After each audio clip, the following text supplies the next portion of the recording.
All right. First rule of this channel, we not talk about this channel. Second rule of this channel, this is not legal advice. So this is going to be the reaction video to day 3 of the 2024 draft. My thoughts on this is as running back is going to be a very scarce commodity in fantasy football this year. Some of those guys that went off the board that I was kind of hoping would end up going late and potentially end up being bell cows went to some very strange landing spots overall.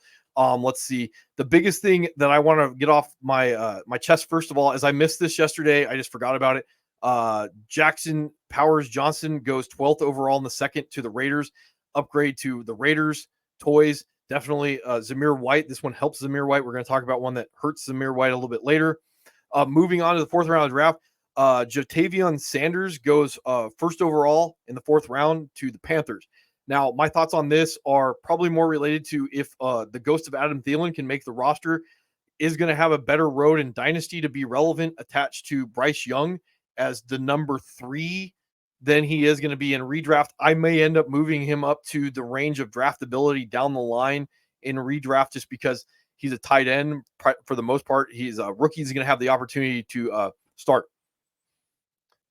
Troy Franklin goes second overall in the 4th round to the Broncos. This is a dynasty pick with all the weapons that they already have there. Okay weapons. May end up being the number 2 down the line there. Theo Johnson, this is one of the ones that I was looking at potentially having a breakout in redraft. This is ending up going to be a dynasty pickup stash. He goes 7th overall in the 4th to the Giants. And this is going to be one of those guys like maybe buts, asterisks.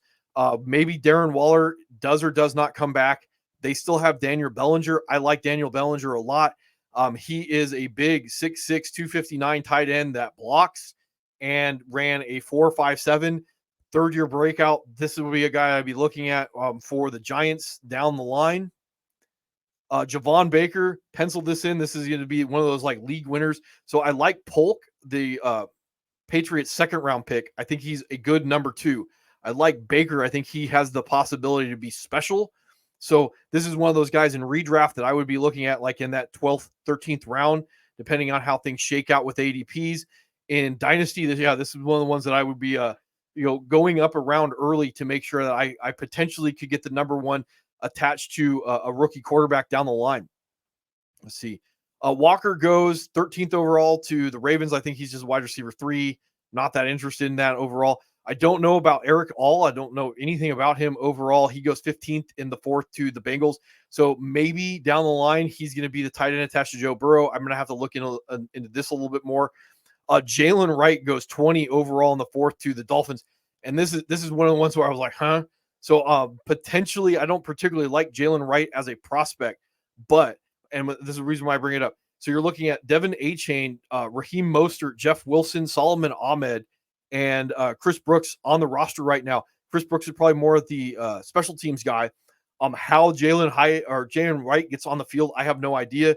Maybe it's when Mostert and Jeff Wilson are off the roster, and then he becomes the 1B behind Devin Achane. Maybe I can see that occurring down the line. He's one of the guys that really fits well in this offense when they're going to spread you out and just let him get downfield with that speed, break a tackle and score a touchdown. So there is a little bit of what we saw in Devin Achane in him, and he could end up being the 1B behind that, like as soon as next year. Probably has very little redraft value. I don't know how he is going to get an opportunity in that crowded backfield. AJ Barner goes to the Seahawks. He's probably more of an inline blocker or Y. That's what he did at Michigan. So yeah, Cade Stover goes 23 overall to the Texans. He's another blocker. I do like him better as a receiver. The thing is with Barner is he's got very limited tape as a receiver, and we're expecting the Noah Fant breakout. Cade Stover, on the other hand, they may have Dalton Schultz. He can play more of the H, probably not the blocker that Cade Stover is. This probably upgrades Joe Mixon more than anything else. And with some of the other running backs that tumbled, this is just a little bit more to go like, hey, maybe Joe Mixon is going to be a top 10 running back this year in that situation. Bucky Irving goes 25 in the 4th to the Buccaneers. I started thinking like, hey, they may be drafting guys for the new kickoff rules. I haven't even considered that from a fantasy perspective. I have no idea how that's going to influence anything. I don't know if there's going to be more kickoff return touchdowns or anything crazy like that. May end up being more of a threat to Chase Edmonds than ending up being a threat to Rashad White. I do like Bucky Irvin as a football player. I think he's limited. May end up getting the full boat if they don't resign Rashad White. Will Shipley goes 27 to the Eagles in the 4th round. This is a little interesting because I don't think Saquon Barkley is going to be a bell cow. And now they have 3 running backs with Kenny Gainwell back. Probably more of a one-to-one replacement for if they don't re-sign Gainwell than anything else. But I can see that Gainwell and Shipley are going to get 20 to 40% of the snaps, and Barkley's going to get the other 60. Probably still caps Barkley's ceiling. And I was worried about this enough with Gainwell, 4th round pick. He's probably going to make the roster. I don't know how much of a special teams guy he's going to be. I did like him. I think he's, again, another one of those guys that does what he does well and doesn't do what he doesn't do well also. So down the line, and you're also looking in Dynasty, the possibility that he ends up being the starting running back for the Eagles in 4 years when Barkley's contract's up. Ray Davis goes 28th in the 4th to the Bills. This is the guy that we've been waiting on, the thumper, to go along with James Cook and to be the goal line guy when it comes down to Josh Allen. I like Ray Davis. I think it's going to be limited. Probably doesn't have any redraft value outside of a handcuff to James Cook. Dynasty perspective, maybe in 3 years. So another really odd pick. Isaac Goriendo goes 29 overall to the 49ers. I don't even know how he gets on the field. He's a 4th round draft pick. They're probably not going to cut him. I mean, he's a big, fast guy. This is one of the guys I was hoping went going to a good landing spot to eventually be a breakout candidate this year. And now I don't know if he's going to be fantasy relevant in 4 years overall. They still have Elijah Mitchell. He's in the last year of his deal. Then they're going to have Jordan Mason. Then maybe Isaac Goriendo down the line. Maybe this is the guy that they're bringing in so they can take some carries off or some touches off of CMC. I don't know. This is a little odd one there. Jared Wiley goes 31 to the Chiefs. So I think Noah Gray may end up being the replacement for Travis Kelce down the line. But this is another guy you have to be thinking about being a 3rd-year breakout with Travis Kelce potentially retiring. Braylon Allen, this is another one that I was like, hey, he's got the measurables to be a bell cow. He goes 34 overall in the 4th to the Jets. The biggest thing, and I can pull this one up, I think that this is Israel Abanikanda, the 6th rounder, is done. And good old Braylon Allen is probably going to end up being the bell cow. Not the bell cow. He's going to be the backup to Brees. I don't think this necessarily hurts Brees because some of these less than efficient carries can go to someone like Braylon Allen. I like Braylon Allen a lot as a talent. Maybe insurance to not paying Brees in the ballpark of like $10 to $15 million in a couple of years coming off of the knee. Let's see. 5th round guys, we're looking at Audric Estime goes 12th overall in the 5th to the Broncos. Javonte Williams is in the last year of his deal. He was not particularly efficient coming off the knee injury. Not going to have a lot of value in redraft unless Samaje Perine is cut and Javonte Williams probably gets injured. Something along that line. Does slot in to potentially be the starting running back for the Broncos next year. The one thing I don't like is the draft capital. I would have liked a 4th round pick. He goes in the 5th. Doesn't necessarily mean he's going to make the team, but I like the talent, athletically limited. Spencer Rattler goes 15th in the 5th to the Saints. Yeah, like may end up being a starter one day. I think he's limited from a talent perspective. Let's see, don't have anything to say. Rasheen Ali, running back out of Marshall, goes 30th overall to the Ravens. So Derrick Henry already over the age apex. He's 30. Keaton Mitchell is coming off the knee injury. Rasheen Ali, I don't know anything about. I'm going to have to look it up. Has a little bit more size. Potentially could end up being the starting running back for the Ravens in 2 years, 5th round pick. Something to be looking at in camp. The big one, Tyrone Tracy Jr. goes 31 overall to the Giants. This is another one that I don't like the draft capital spent on him. I like the talent. He's a converted wide receiver that is now playing running back. He's 24 issues. I do like him a lot. I was hoping he would go earlier. I could see him in redraft taking over the starting running back position for the Giants this year.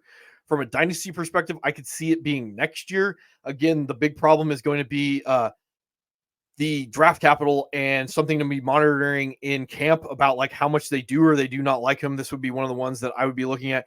I don't think this necessarily hurts or helps Devin Singletary. I think I have him in that wide receiver or running back 16 to 20 range. I wouldn't be moving him up or down because of that.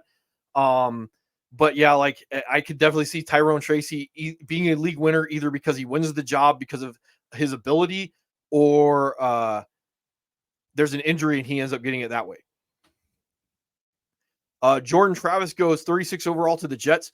So you're going to have to ride this out a little bit. Aaron Rodgers is only going to have a year or two left with him with the Jets.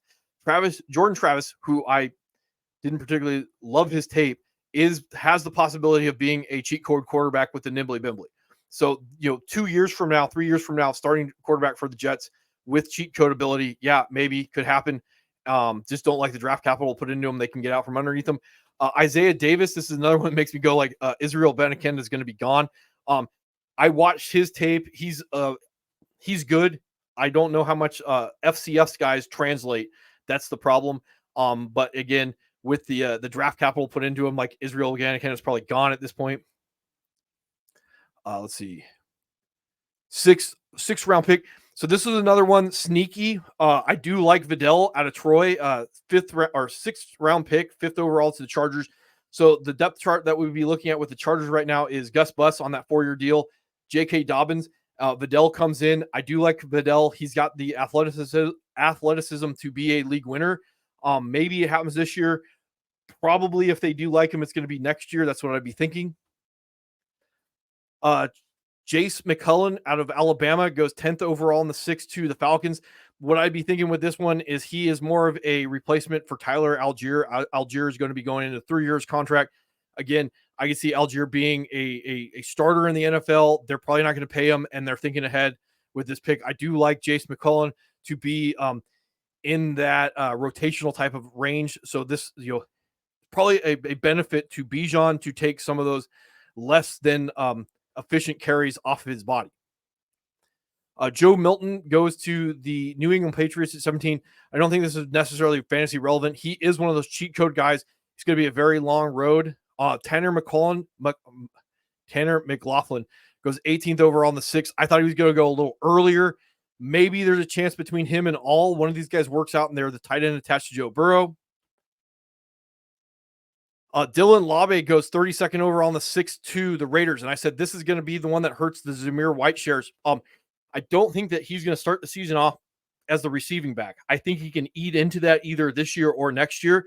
So it's going to cap overall my idea of Zamir White's ceiling.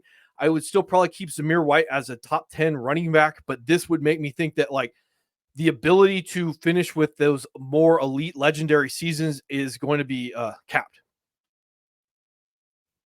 Let's go the 7th, and there's a couple tight ends and I think a wide receiver. Let's see. Brendan Rice, 5th overall to the Chargers, maybe.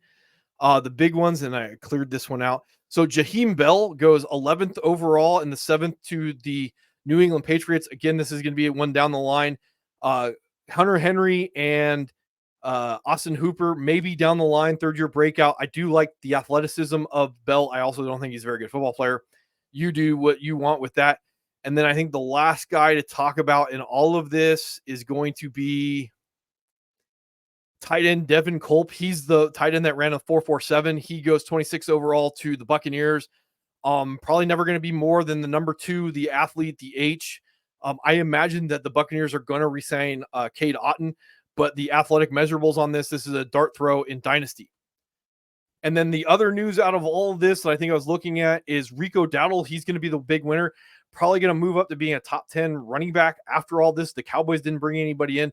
I was seeing some rumors that maybe they bring back Zeke. If that happens, I would move him down.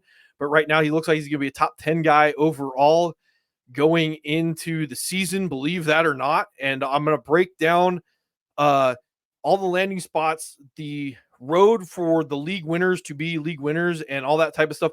I did see that someone made a comment about Dynasty. I will think about that. I don't know if I would do a overall rankings.